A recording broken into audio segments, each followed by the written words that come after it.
Hi friends, welcome to Shami's kitchen. എല്ലാവർക്കും സുഖമാണല്ലോ. ഇന്ന് നമ്മൾ തയ്യാറാക്കുന്നത് നമ്മുടെ കുട്ടിക്കാലത്തെ വളരെ ഫേവറേറ്റ് ആയിട്ടുള്ള നല്ലൊരു കമർക്കട്ട് മുട്ടായിയാണ്. അപ്പോൾ നമുക്ക് വീഡിയോയിലേക്ക് പോകുന്നതിന് മുന്നേ നമ്മുടെ ഷാമീസ് കിച്ചൻ ചാനൽ ഇതുവരെയും സബ്സ്ക്രൈബ് ചെയ്യാത്തവരുണ്ടെങ്കിൽ, അല്ലെങ്കിൽ ഇതാദ്യമായിട്ടാണ് കാണുന്നതെങ്കിൽ പ്ലീസ് ഒന്ന് സബ്സ്ക്രൈബ് ചെയ്തേക്കണേ. കൂടെ തന്നെ ആ തൊട്ടടുത്ത് കാണുന്ന ബെല്ലൈക്കനിൽ ഓൾ കൂടി ഒന്ന് മറക്കാതെ പ്രസ് ചെയ്തേക്കണം. എന്നാൽ ശരി, നമുക്ക് വേഗം വീഡിയോയിലേക്ക് പോകാം. നമ്മുടെ ഈ മിഠായി തയ്യാറാക്കാനായിട്ട് ആകെ കൂടി വേണ്ടത് നമുക്ക് ഈ 3 ചേരുവകൾ മാത്രമാണ്. ഞാനിപ്പോൾ ഇതാ കുറച്ച് ശർക്കര എടുത്തിട്ടുണ്ട്. ഇതൊരു 300 ഗ്രാം അളവിലാണ് ശർക്കര എടുത്തിട്ടുള്ളത്. അതുപോലെ തന്നെ കുറച്ച് തേങ്ങ എടുത്തിട്ടുണ്ട്, ചിരകിയ തേങ്ങ. ഏകദേശം നമ്മൾ അരമുറി തേങ്ങ കംപ്ലീറ്റ് ആയിട്ട് എടുത്തിട്ടുണ്ട്. ഇത് വന്നിട്ട് നമുക്ക് മിക്സിയുടെ ജാറിലിട്ടിട്ട് ചെറുതായിട്ടൊന്ന് പൊടിച്ചെടുക്കണം. അപ്പോഴത്തേക്ക് ഈ തരിയൊന്നും ഇല്ലാതെ വലിയ വലിയ പീസുകളൊന്നും ഇല്ലാതെ എല്ലാം ഒരേ അളവിലുണ്ടാവും. അതിന് വേണ്ടിയിട്ടാണ് നമ്മൾ ചെറുതായിട്ടൊന്ന് ഇത് പൊടിച്ചെടുക്കുന്നത്. പിന്നെ നമുക്ക് വേണ്ടത് കുറച്ച് ഏലക്ക കൂടിയാണ്. ഒരല്പം, ഒരു 1/2 ടീസ്പൂൺ അളവിൽ, 1/2 ടീസ്പൂണും വേണ്ട, ഒരു 1/4 ടീസ്പൂൺ അളവിൽ മാത്രം ഏലക്കാപ്പൊടിയും ചേർത്ത് കൊടുത്താൽ മതിയാവും. നമ്മുടെ കുട്ടിക്കാലത്ത് ഒരുപാട് പേരുടെ, നമ്മുടെ എല്ലാവരുടെയും പ്രിയപ്പെട്ട മിഠായിയാണ് ഈ കമർക്കട്ട് എന്ന് പറയുന്നത്. അപ്പോൾ പിന്നെ നമുക്ക് സമയം താമസിയാതെ പെട്ടെന്ന് ഇത് തയ്യാറാക്കി തുടങ്ങാം. നമ്മുടെ മിഠായി തയ്യാറാക്കി എടുക്കാൻ വേണ്ടിയിട്ട് ഞാനിപ്പോൾ ഒരു കടായി അടുപ്പത്തേക്ക് വെച്ചിട്ടുണ്ട്. ഇനി നമുക്കിതിലേക്ക് നമ്മൾ മാറ്റി വെച്ചിരിക്കുന്ന നമ്മുടെ ശർക്കര ചേർത്ത് കൊടുക്കാം. ശർക്കര നന്നായിട്ട് ഉരുകി വരാൻ വേണ്ടിയിട്ട് നമുക്കിതിലേക്ക് ആവശ്യത്തിനുള്ള വെള്ളം കൂടി ചേർത്ത് കൊടുക്കാം. അപ്പോൾ ഒരുപാട് വെള്ളം ചേർത്ത് കൊടുക്കരുതെങ്കിൽ പിന്നെ നമ്മൾ അത്രയും സമയം വരെ ഇത് നല്ലതുപോലെ വഴറ്റി കൊടുത്തുകൊണ്ട് ഇരിക്കേണ്ടി വരും. അതിൻ്റെ പേരിൽ ഒരു 1/2 കപ്പ് അളവിൽ മാത്രം നമ്മൾ വെള്ളം ചേർത്ത് കൊടുത്താൽ മതിയാവും. ഈ ഒരു അളവിന് 1/2 കപ്പ് അളവിൽ മാത്രം മതിയാവും. ഇനി നമുക്ക് ഇത് ചെറുതായിട്ടൊന്ന് ഇളക്കി കൊടുക്കാം. ഒരുപാട് സമയത്തിൻ്റെ ആവശ്യമൊന്നുമില്ല. ഫ്ലെയിം മീഡിയത്തിൽ തന്നെ വെച്ചിരുന്നാൽ മതിയാവും. ഹൈ ഫ്ലെയിമിൽ വെക്കേണ്ട ആവശ്യമില്ല. കാരണം ഹൈ ഫ്ലെയിമിൽ വെക്കുകയാണെന്നുണ്ടെങ്കിൽ ശർക്കര എല്ലാം പെട്ടെന്ന് കരിഞ്ഞിട്ട് പോകും. ഒരു ചെറിയ നമുക്ക് കരിഞ്ഞായിട്ട് തോന്നില്ല, പക്ഷെ നമ്മൾ കഴിക്കുമ്പോഴത്തേക്കും കരിഞ്ഞ ഒരു ഫീലിംഗ് ഉണ്ടാവും. അപ്പോൾ അതിന് വേണ്ടിയിട്ടാണ് മീഡിയം ഫ്ലെയിമിൽ വെച്ചിട്ട് തന്നെ നമ്മൾ നല്ലതുപോലെ ഒന്ന് തിളപ്പിച്ചെടുത്താൽ മാത്രം മതിയാവും. 1 മിനിറ്റ് കൂടി ആയിട്ടില്ല. നമ്മുടെ ശർക്കര എല്ലാം നല്ലതുപോലെ ഒന്ന് ഉരുക്കി വരണുണ്ട്. ഒരുപാട് സമയത്തിൻ്റെ ഒന്നും ആവശ്യമില്ല. നമുക്ക് ഈ ശർക്കര ഉരുക്കിയെടുക്കാനായിട്ട് ഒരുപാട് വെള്ളം ചേർക്കുകയാണെന്നുണ്ടെങ്കിൽ അത്രയും സമയം വേണ്ടി വരും നമ്മളിത് നല്ലതുപോലെ ഒന്ന് വറ്റിച്ചെടുക്കാൻ വേണ്ടിയിട്ട്. നമ്മുടെ ശർക്കര എല്ലാം ഇപ്പോൾ നല്ലതുപോലെ ഉരുകി വന്നിട്ടുണ്ട്. ഏകദേശം ഒരു 2 മിനിറ്റിനകത്ത് മാത്രമേ ആയിട്ടുള്ളൂ. അപ്പോഴത്തേക്ക് എല്ലാം നന്നായിട്ട് മെൽറ്റായിട്ട് വന്നിട്ടുണ്ട്. ഇപ്പോൾ നമ്മുടെ ശർക്കരയിലൊക്കെ ചെറിയ ചെറിയ പൊടിയും കല്ലൊക്കെ ഉണ്ട്. അപ്പോൾ അതിൻ്റെ പേരിൽ ഞാനിപ്പോൾ ഇത് നല്ലതുപോലെ നരിച്ചെടുക്കുകയാണ്. അപ്പോൾ കല്ലില്ലാത്ത ശർക്കരയാണെന്നുണ്ടെങ്കിൽ ഇതിൻ്റെ ആവശ്യമില്ല. അധികവും ശർക്കരയും കല്ലുള്ള ശർക്കരയാണ്. എന്തായാലും നമുക്കിത് നന്നായിട്ട് അരിച്ചെടുക്കാം. ഇതുപോലെ ഒന്ന് അരിച്ചൊഴിക്കുമ്പോഴത്തേക്കും വലിയ കല്ലും അതുപോലെ തന്നെ പൊടികളൊന്നും ഇല്ല എന്നുണ്ടെങ്കിൽ ഈ ഒരു രീതിയിലാണ് നമുക്കിത് കിട്ടുന്നത്. ഇനി നമുക്കിത് മാറ്റി വെച്ചതിന് ശേഷം നമ്മുടെ തേങ്ങ മിക്സിയുടെ ജാറിലിട്ടിട്ട് ചെറുതായിട്ടൊന്ന് പൊടിച്ചെടുക്കാം. ഞാനിപ്പോൾ ഇതുപോലെ ചെറിയ ചെറിയ തരി പോലെ ഇപ്പോൾ തേങ്ങ എല്ലാം പൊടിച്ചെടുത്തിട്ടുണ്ട്. ഇനി നമുക്കിത് പെട്ടെന്ന് തന്നെ നമ്മുടെ ശർക്കര പാനിയിലേക്ക് ചേർക്കാം. ഇനി വേണ്ടത് ഇത് കൈയെടുക്കാതെ ഒന്ന് ഇളക്കി കൊടുത്തുകൊണ്ടേ ഇരിക്കണം. ഇതിലുള്ള കംപ്ലീറ്റ് വെള്ളവും മാറിയതിന് ശേഷം ഇങ്ങനെ ഒരു സൈഡ് പോലെ ഇങ്ങനെ ഒട്ടിപ്പിടിക്കാതെ ചെറിയൊരു ബോൾ പോലെ നമുക്ക് ഉരുണ്ട് കിട്ടും. അതുവരെ നമ്മൾ ചെറിയ രീതിയിൽ ഇളക്കി കൊടുത്തുകൊണ്ടേ ഇരിക്കണം. പ്രത്യേകം ശ്രദ്ധിക്കേണ്ട ഒരു കാര്യം, മീഡിയം ഫ്ലെയിമിൽ തന്നെ വെച്ചിരിക്കണം. ഫ്ലെയിം കൂട്ടിക്കളയരുത്.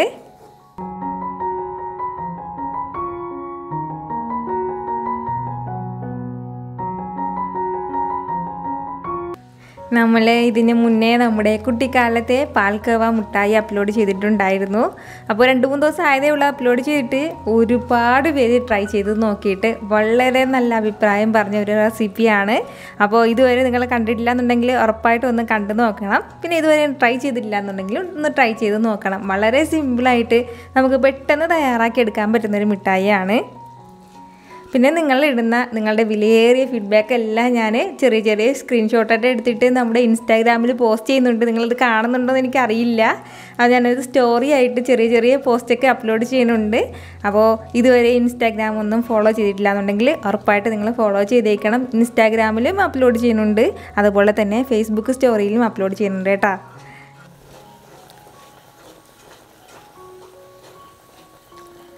ഇപ്പോൾ നമ്മുടെ ഇതിലേക്ക് ഒഴിച്ചു കൊടുത്ത വെള്ളമൊക്കെ ഏകദേശം വറ്റിയിട്ട് വരുന്നുണ്ട്. ഇനി നമ്മൾ വളരെ ശ്രദ്ധിച്ചിട്ട് വേണം വഴറ്റിയെടുക്കാനായിട്ട്. ഒരുപാട് സമയം വഴറ്റിയെടുക്കരുത്, എങ്കിൽ പിന്നെ നമ്മുടെ ശർക്കര എല്ലാം കരിഞ്ഞിട്ട് പോകും. അത് പ്രത്യേകം ഒന്ന് ശ്രദ്ധിക്കണം. ശർക്കരയുടെ കളർ മാറുന്നതിന് മുന്നേ തന്നെ നമ്മൾ ഇറക്കി വയ്ക്കണം. ഇല്ലാന്നുണ്ടെങ്കിൽ ശർക്കര കരിഞ്ഞിട്ട് നമുക്ക് ആ കറക്റ്റ് ടേസ്റ്റ് വരില്ല.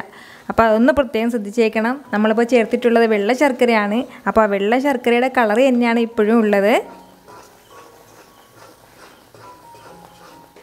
നമ്മുടെ മിക്സ് എല്ലാം ഇപ്പോൾ നല്ല കറക്റ്റായിട്ട് റെഡിയായിട്ട് വന്നിട്ടുണ്ട്. വെള്ളം കംപ്ലീറ്റ് ആയിട്ട് വറ്റിയിട്ടുണ്ട്. അതിനുശേഷം എന്താ ഈ ഒരു രീതിയിൽ ഇത്രയും കട്ടി മാത്രം വന്നാൽ മതിയാവും.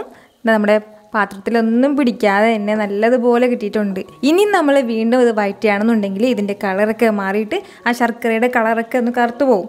അപ്പോൾ അപ്പോഴത്തേക്കും ആ ടേസ്റ്റ് ഒന്നും കിട്ടില്ല നമുക്ക്. അപ്പോൾ ഇത് കറക്റ്റ് ആയോ ഇല്ലെന്ന് അറിയാൻ വേണ്ടിയിട്ട് ഇതിൽ നിന്നൊരല്പം എടുത്തിട്ട് നമ്മൾ സാധാരണ പച്ച വെള്ളത്തിലേക്കൊന്ന് ഇട്ട് കൊടുക്കണം. വെള്ളത്തിലേക്ക് ഇട്ടിട്ട് ഇതുപോലെ നമ്മളൊന്ന് റോൾ ചെയ്യുമ്പോഴത്തേക്കും ഈ ഒരു രീതിയിൽ നമുക്ക് റോൾ ചെയ്തെടുക്കാൻ വേണ്ടി പറ്റും. അപ്പോൾ ഇത് ഇത്രയും തന്നെ മതിയാവും. ഇനി നമുക്ക് വീണ്ടും ഫ്ലെയിമിലിടേണ്ട ആവശ്യമൊന്നുമില്ല. ഞാനിപ്പോൾ ഫ്ലെയിം ഓഫ് ചെയ്യാണ്. ഓഫ് ചെയ്ത് കൊടുത്തതിന് ശേഷം നമ്മൾ നല്ലതുപോലെ ഒന്ന് തണുക്കാൻ വേണ്ടി വെക്കണം. നല്ലതുപോലെ എന്ന് വെച്ചാൽ നന്നായിട്ട് തണുത്ത് പോയാൽ ഇത് ഹാർഡാവും. അതിൻ്റെ പേരിൽ ഒരു 5 മിനിറ്റ് മാത്രം ഒന്ന് തണുക്കാൻ വെച്ചാൽ മതിയാവും. കാരണം നമുക്കിത് റോൾ ചെയ്തെടുക്കേണ്ടതാണ്, കൈ വെച്ചിട്ട് റോൾ ചെയ്യേണ്ടതാണ്. അപ്പോൾ കയ്യിൽ ഈ സമയം നമ്മളിപ്പോൾ കൈ കൊണ്ട് വെക്കുകയാണെന്നുണ്ടെങ്കിൽ കൈയെല്ലാം പൊള്ളിപ്പോവും, നല്ല ചൂടാണ്. അതിൻ്റെ പേരിലാണ് ചെറുതായിട്ടൊന്ന് തണുക്കാൻ വേണ്ടിയിട്ട് ഒന്ന് മാറ്റി വയ്ക്കുന്നത്. ഇനി വേണ്ടത് നമ്മൾ നേരത്തെ മാറ്റി വെച്ചിരുന്ന നമ്മുടെ ഏലക്കാപ്പൊടി കൂടി ചേർത്ത് കൊടുക്കാം. ഫ്ലെയിം ഓഫ് ചെയ്ത് കൊടുത്തതിന് ശേഷം വേണം ഏലക്കാപ്പൊടി ചേർക്കാനായിട്ട്. നമ്മൾ നേരത്തെ ചേർക്കുകയാണെന്നുണ്ടെങ്കിൽ ആ ഏലക്കയുടെ കറക്റ്റ് ഫ്ലേവർ നമുക്ക് കിട്ടില്ല. അതിൻ്റെ പേരിലാണ് ഈ ഒരു സമയത്ത് നമ്മൾ ചേർക്കുന്നത്. ഇനി നമുക്കിതെല്ലാം കൂടി മിക്സ് ചെയ്തിട്ട് ഒരു 5 മിനിറ്റ് ഒന്ന് തണുക്കാൻ വേണ്ടിയിട്ട് വെക്കാം. ഇതിപ്പോൾ ചെറുതായിട്ട് തണുത്തിട്ട് വന്നിട്ടുണ്ട്. തണുക്കുമ്പോഴത്തേക്കും ഈ ഒരു രീതിയിലാണ് നമുക്ക് കിട്ടുന്നത്. കുറച്ചുകൂടി കട്ടിയാവും. അപ്പോൾ ഇനി നമുക്ക് വേണ്ടത് പെട്ടെന്ന് തന്നെ ഇത് ചെറിയ ചെറിയ ബോൾസാക്കി ഒന്ന് തയ്യാറാക്കി എടുക്കണം. കയ്യിലൊരല്പം എണ്ണ പുരട്ടി കൊടുത്തതിന് ശേഷമാണ് ഞാൻ ചെറിയ ചെറിയ ബോൾസ് ആക്കുന്നത്.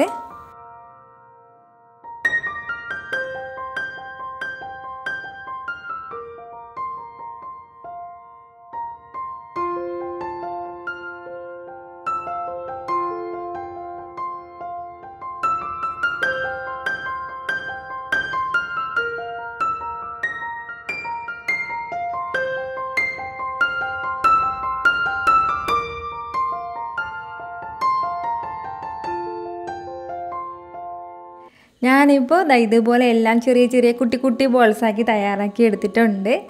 ഈ ഒരു രീതിയിൽ നമുക്ക് വളരെ ടേസ്റ്റി ആയിട്ടാണ് കിട്ടിയിട്ടുള്ളത്. ഇതിനിടയ്ക്ക് ഞാൻ 2 കഴിച്ചിട്ടുണ്ടായിരുന്നു. അതിൻ്റെ പേരിൽ ഞാനിപ്പോൾ ഇതിന് ടേസ്റ്റിനെ പറ്റി പ്രത്യേകം എടുത്ത് പറയുന്നില്ല. വളരെ ടേസ്റ്റി ആയിട്ടാണ് നമ്മുടെ ഈ സ്വീറ്റ് കിട്ടിയിട്ടുള്ളത്. ഇതുവരെ നമ്മുടെ കുട്ടികളൊന്നും ഇതുപോലത്തെ ഒരു കമർക്കട്ട് മിഠായി കഴിച്ചിട്ടില്ല എന്നുണ്ടെങ്കിൽ ഉറപ്പായിട്ട് നിങ്ങൾ അവർക്കൊന്ന് തയ്യാറാക്കി കൊടുക്കണം. പിന്നെ ഇതിൽ കുറച്ച് കാര്യങ്ങൾ നമ്മളൊന്ന് പ്രത്യേകം ശ്രദ്ധിക്കണം. അത് ഞാൻ ഒന്നുകൂടി പറയാം. നമ്മൾ ശർക്കര എടുക്കുന്ന അളവിൽ വളരെ കുറച്ച് മാത്രമേ വെള്ളം ചേർത്ത് കൊടുക്കാൻ പാടുള്ളൂ. ഫസ്റ്റ് ടൈമാണ് തയ്യാറാക്കുന്നതെങ്കിൽ ഒരുപാട് വെള്ളം ചേർക്കരുത്, വളരെ കുറച്ച് മാത്രം. നമ്മൾ ശർക്കര അരിയാനും മാത്രമുള്ള ആ ഒരു രീതിയിലുള്ള വെള്ളം മാത്രം നമ്മൾ ചേർത്ത് കൊടുത്താൽ മതിയാവും.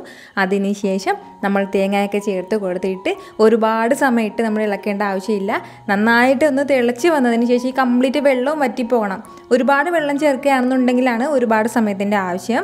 അപ്പോൾ വളരെ കുറച്ച് വെള്ളം ചേർക്കുകയാണെന്നുണ്ടെങ്കിൽ പെട്ടെന്ന് തന്നെ വെള്ളമെല്ലാം വറ്റിയിട്ട് വരും. അതിനുശേഷം നമ്മൾ ശർക്കര ഏത് കളറിലാണോ ചേർത്തത് ആ ഒരു കളറിൽ തന്നെ നമ്മളിത് ഫ്ലെയിം ഓഫ് ചെയ്യാൻ വേണ്ടി പ്രത്യേകം ശ്രദ്ധിക്കണം. ഇപ്പോൾ നമ്മുടെ ശർക്കരയുടെ കളറൊക്കെ നല്ലതുപോലെ ഡാർക്കായി പോയിട്ടുണ്ടെങ്കിൽ നമ്മൾ വിചാരിക്കണ പോലെ നമ്മൾ ആ ഒരു ടേസ്റ്റിൽ കറക്റ്റ് ടേസ്റ്റിൽ കിട്ടുകയില്ല. ഇപ്പോൾ നമ്മൾ ചേർത്തോട്ട് വെള്ള ശർക്കര എങ്ങനെയാണോ ആ ഒരു രീതിയിൽ തന്നെയാണ് നമുക്ക് ഈ കമർക്കട്ടും കിട്ടിയിട്ടുള്ളത്.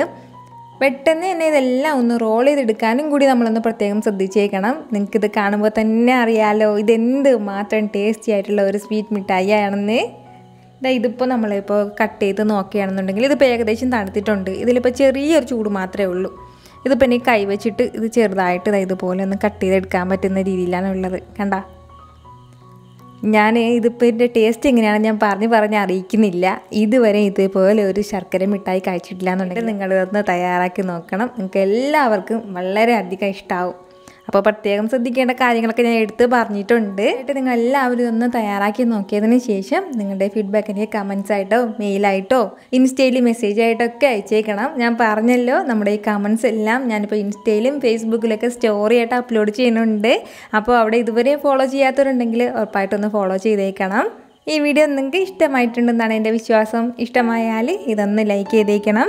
ഇത് മറ്റുള്ളവരും കാണണമെന്ന് ആഗ്രഹിക്കുന്നുണ്ടെങ്കിൽ നിങ്ങളുടെ ഫ്രണ്ട്സിനും ഫാമിലിക്കും എല്ലാവർക്കും ഒന്ന് ഷെയർ ചെയ്ത് കൊടുക്കാനും മറക്കരുത്. വീണ്ടും നല്ലൊരു ഉഷാർ വീഡിയോ ആയിട്ട് ഞാൻ വരുന്നതായിരിക്കും. അതുവരേക്കും എല്ലാവരും ഹാപ്പി ആയിട്ടിരിക്കുക, സന്തോഷമായിട്ടിരിക്കുക, എല്ലാവരും സേഫ് ആയിട്ടിരിക്കണം. Take care friends.